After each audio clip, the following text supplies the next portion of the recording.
E aí, seus alemães, como é que vocês estão? Bora falar de Bundesliga, ou melhor, do mercado de transferências no futebol da Alemanha, porque nesta semana dois negócios foram sacramentados. O retorno de Jadon Sancho do Manchester United para o Borussia Dortmund num empréstimo meio esquisito. Vou dar minha opinião sobre o assunto.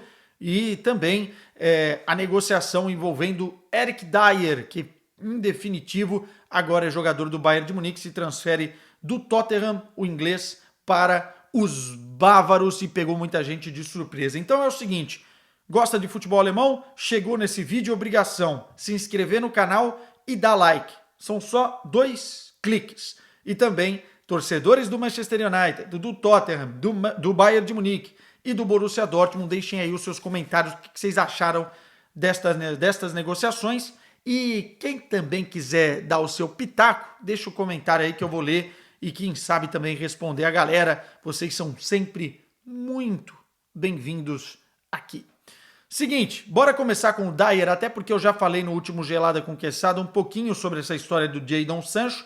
Vou dar minha opinião novamente, um pouco mais contundente agora, mas o Dier pegou muita gente de surpresa, né? Os mais desavisados que não estavam muito de olho nessa negociação estão se perguntando: Quesada, como é que o Bayern de Munique vai buscar um jogador que está na reserva do Tottenham e que já não é o mesmo jogador há muito tempo, ou, enfim, não desempenha uma grande função no clube há muito tempo, ou, mais do que isso, não está em uma boa fase há muito tempo? Pois bem, realmente, num primeiro momento, parece e soa estranho, mas tem uma explicação e eu acho a contratação até ok, plausível para esse momento. É aquele negócio, se não tem tu, vai tu mesmo. Não era o plano A do Bayern de Munique contratar o Eric Dier. O Bayern está nesse mercado de inverno em busca de algumas posições, né? Lateral direito, um zagueiro reserva e também um primeiro volante. E o Bayern de Munique, vendo as dificuldades do mercado e não querendo desembolsar tanta grana assim, elencou algumas prioridades. Dragusin, jogador do Genoa, era um nome número 1 para ser zagueiro reserva, né? Atleta que, enfim, romeno, que estava sendo disputado com o Tottenham, preferiu o projeto da Premier League, o projeto da equipe inglesa, o que para mim é meio maluquice você deixar o Bayern de Munique escapar, né? Tem alguns clubes que você não diz não. Acho que o Bayern de Munique é um deles, mas eu entendo o cara querer jogar a Premier League, talvez já tivesse dado sua palavra na negociação do Tottenham, e lá foi ele. E aí, o Bayern de Munique precisava contratar um jogador a baixo custo que fizesse essa função, que já tivesse a confiança do técnico Thomas Tuchel, uma experiência e bagagem internacional, tanto na Liga dos Campeões quanto a nível de seleção de grandes jogos. Enfim, e aí o Eric Dier, indicação também do próprio Harry Kane, que jogou com ele muitos anos no Tottenham, foi o nome escolhido. Era o plano B ou o plano C do Bayern de Munique e acabou se concretizando. O Eric Dier está com 30 anos, ou vai fazer 30 anos. Nessa temporada, reserva absoluto do Tottenham, jogou apenas 4 jogos dos 22, se eu não estou enganado, disputados pela equipe inglesa. Na temporada passada chegou a jogar muitos jogos, mas muito abaixo, né? Jogou porque era necessário, mas longe da sua melhor forma física. E nem é questão só de forma física, forma técnica, para ser mais exato, para falar a verdade, né? Até porque fisicamente não me parece que é o problema do Dier. E o Bayern de Munique precisava de um reserva, aliás, a quarta opção para a zaga, a baixo custo. Hoje o Bayern tem o De Ligt, o Upamecano e o Kim Min-jae. Essas são as 3 primeiras opções. Precisava de um nome para ser essa quarta opção e um cara também versátil, que pudesse, de repente, fazer a primeira volância ali, a função de número 6 aqui na Europa, né, o número 5 do futebol brasileiro, e que eventualmente numa linha de 3 pudesse jogar, já estivesse habituado a isso, ou até mesmo numa lateral, se precisar improvisar. E esse cara foi identificado, o Eric Dier. Um negócio que gira em torno dos 4 milhões de euros. Eu acho que é um pouquinho menos do que isso. Ou seja, um valor muito, muito baixo para qualquer realidade do mercado. Foi uma oportunidade que o Bayern de Munique viu de trazer um jogador já com essa bagagem, com essa experiência, com essa versatilidade e barato.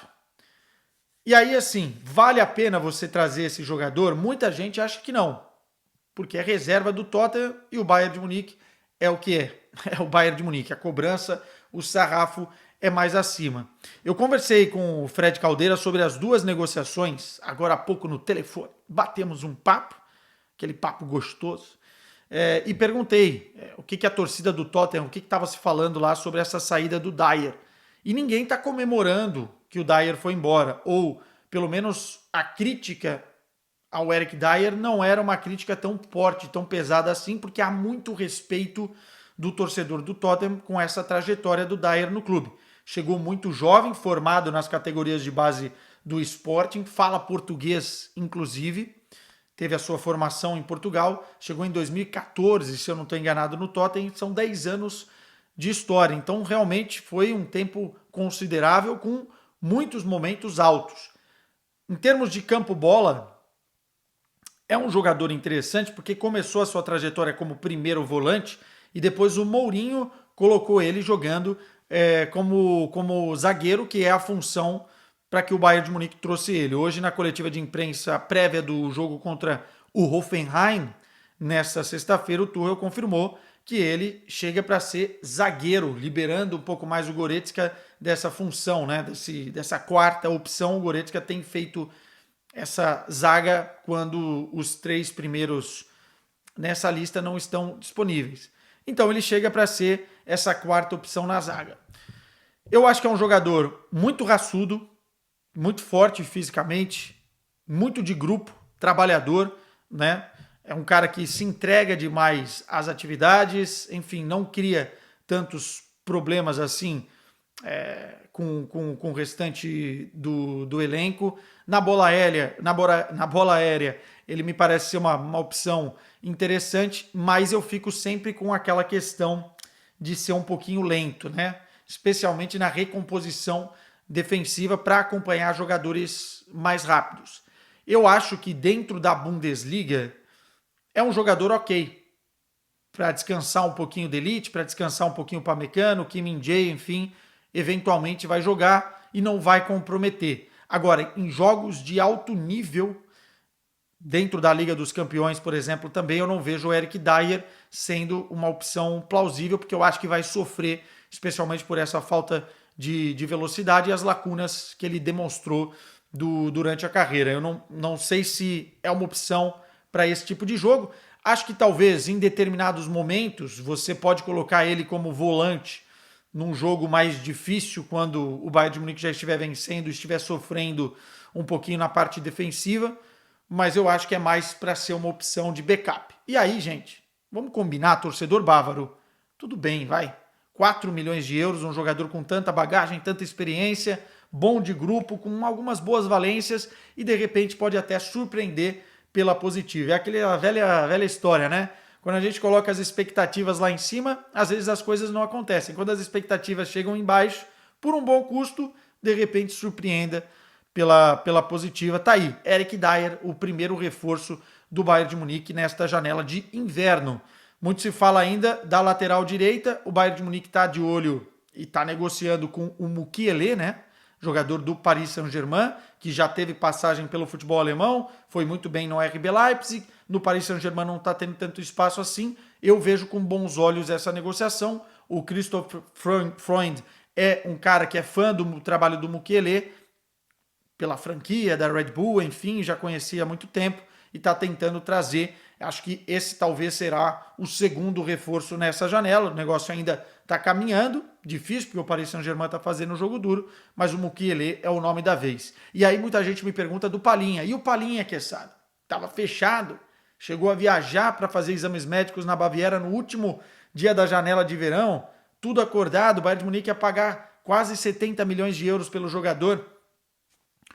O Palhinha, o bonde passou pelo menos nesse exato momento, né? As informações que vêm lá da Baviera é que o Bayern de Munique não trabalha com a possibilidade de pagar um valor na casa dos 60 milhões de euros pelo Palhinha nesse momento. apesar de ser considerado um jogador muito, muito forte na sua posição dentro do cenário internacional. Lembrando que o Palhinha, jogador do Fulham, é jogador da seleção portuguesa, titular na sua posição, mas o Bayern de Munique não quer gastar esse nível financeiro neste momento. Vamos ver se no verão, dependendo das coisas, como elas correrem nessa temporada, se o Palhinha volta a ser uma prioridade para o Bayern de Munique, mas me parece que não vai ser o caso nesta janela de transferências. Passando então para Jadon Sancho no Borussia Dortmund, eu sinceramente acho que das três partes envolvidas, o negócio é muito melhor para o Manchester United, que se livra de um problema, já explico por quê, e vai tentar otimizar ou recuperar parte da grana investida, porque foi um jogador que custou 85 milhões de euros lá em 2021 aos cofres do Manchester United. É muito melhor para o Jadon Sancho, que está afastado, estava encostado nos Red Devils e agora volta a uma casa em que ele já foi feliz e que ele já teve sucesso para tentar recuperar o bom futebol, do que propriamente é um excelente negócio para o Borussia Dortmund. Não acho que é ruim, atenção, mas da forma que foi costurado me causa estranheza. Vamos lá, Jadon Sancho tem 23 anos, saiu do Borussia Dortmund como uma grande promessa para o Manchester United e nunca, nesses 2 anos e meio de clube, nunca foi uma realidade. Eu não gosto de chamar jogador de flop, porque ele tem 23 anos, né? É muito tempo ainda de carreira para tentar recuperar. Entretanto, dá para dizer que foi uma grande, grande decepção para o Manchester United. Nunca teve uma sequência muito positiva, teve alguns bons momentos, mas foram raros perante tantas oportunidades. E pior que isso, nos bastidores foi sempre descompromissado, mal criado, ruim de grupo, e acabou brigando de uma forma irrecuperável com o Ten Hag, tanto que o Ten Hag o afastou, inclusive nem treinando no mesmo horário dos jogadores do Manchester United, ele estava treinando, né? Totalmente escanteado, totalmente afastado, fritado pelo Ten Hag por conta de uma questão comportamental. Eu acho que o Jadon Sancho é um daqueles jogadores que se deslumbrou pela qualidade que tem, vivia no mundo da lua e, enfim, não cumpria as regras de um esporte coletivo para estar num grupo tão qualificado como deveria ser o do Manchester United. Não joga desde agosto de 2023, está treinando separado e chega com uma grande incógnita. E aí, o negócio para mim, pensando na perspectiva do Borussia Dortmund, faria sentido se fosse um empréstimo com uma opção razoável de compra no final dessa temporada. E como é que foi feito o negócio? Um empréstimo de 6 meses até junho de 2024. O Borussia Dortmund vai pagar na casa dos 4 milhões de euros uma taxa de empréstimo e parte dos salários e sem opção de compra. Ou seja, se o Borussia Dortmund recuperar o jogador voltar a ir bem, ele volta para o Manchester United sem ter nenhum comprometimento com os aurinegros, né? Ou seja, o Borussia Dortmund não vai conseguir ficar com o jogador, só vai aproveitar o destaque, né? A qualidade esportiva durante 6 meses. Na cabeça de alguns pode fazer sentido, na minha não faz. Porque você abre espaço para um jogador que está precisando mais de você para depois não ter condição de ficar com ele caso dê certo o negócio. Para o Jadon Sancho, é uma oportunidade de ouro de colocar a carreira de novo nos trilhos, né? Ele volta para um lugar onde ele já foi querido pela torcida, onde ele brilhou e brilhou muito bem, onde ele tem o respeito e reconhecimento dos jogadores, mas vai precisar baixar um pouquinho a bola. Se o Jadon Sancho chegar no Borussia Dortmund com aquela atitude, né? Vou chegar, vou vestir a camisa 10, aliás, o clube já deu a camisa 10 para ele, sou a estrela, tenho lugar cativo, não preciso baixar a cabeça e trabalhar durante os treinos, porque eu sou diferente, aí tem tudo, meu irmão, para dar errado. E pior de tudo, ainda vai contaminar o grupo do Borussia Dortmund, que, digamos, já não está assim numa grande fase na temporada. Apesar da classificação em primeiro lugar na Liga dos Campeões, vive uma gangorra, uma montanha-russa dentro da Bundesliga. Portanto, o que é para ser uma contratação de peso pode vir a ser um problema. Para o Manchester United, se o Ten Hag não continuar na próxima temporada, porque me parece que, e conversando com o Fred Caldeira, ele me disse isso também, me parece que não tem mais volta a relação Ten Hag com o Jadon Sancho. Se o Ten Hag não continuar na próxima temporada, o Manchester United está aqui, recebeu um valor pelo jogador, o jogador vai ter minutos dentro de um lugar que ele já brilhou e já teve sucesso, e depois volta para, quem sabe, recuperar parte desse investimento. Ou seja, muito melhor para o United, muito melhor para o Jadon Sancho, e o Borussia Dortmund vai ter um atleta aí para tentar brigar, quem sabe, por posição. Dentro do time do Terzic, a gente tem algumas funções que o Jadon Sancho vai poder executar. Eu acho que ele pode jogar pelo corredor central no lugar do Marco Reus, como um segundo homem na linha de ataque, né, atrás do centroavante, atrás do Füllkrug ou atrás do próprio Haller, ou ele pode jogar pela direita como um ponta de origem que ele é. Só que ali ele briga com alguns personagens desse Borussia Dortmund, o ADM e o Malen, né? Ou seja, esses dois caras estão felizes com a chegada do Jadon Sancho, mais um para brigar por posição. Do lado esquerdo, que também é uma função que o Jadon poderia fazer, nós temos o Gittens, que está jogando muita bola nessa equipe do Borussia Dortmund, é uma das promessas do clube. Portanto, muitas incógnitas pairam sobre essa contratação. Na apresentação deu para sentir um Jadon Sancho feliz, o clube também deu muita moral, muita ênfase nesse retorno, não é à toa, né? A passagem dele foi espetacular, mas ainda muitas dúvidas para a gente ver.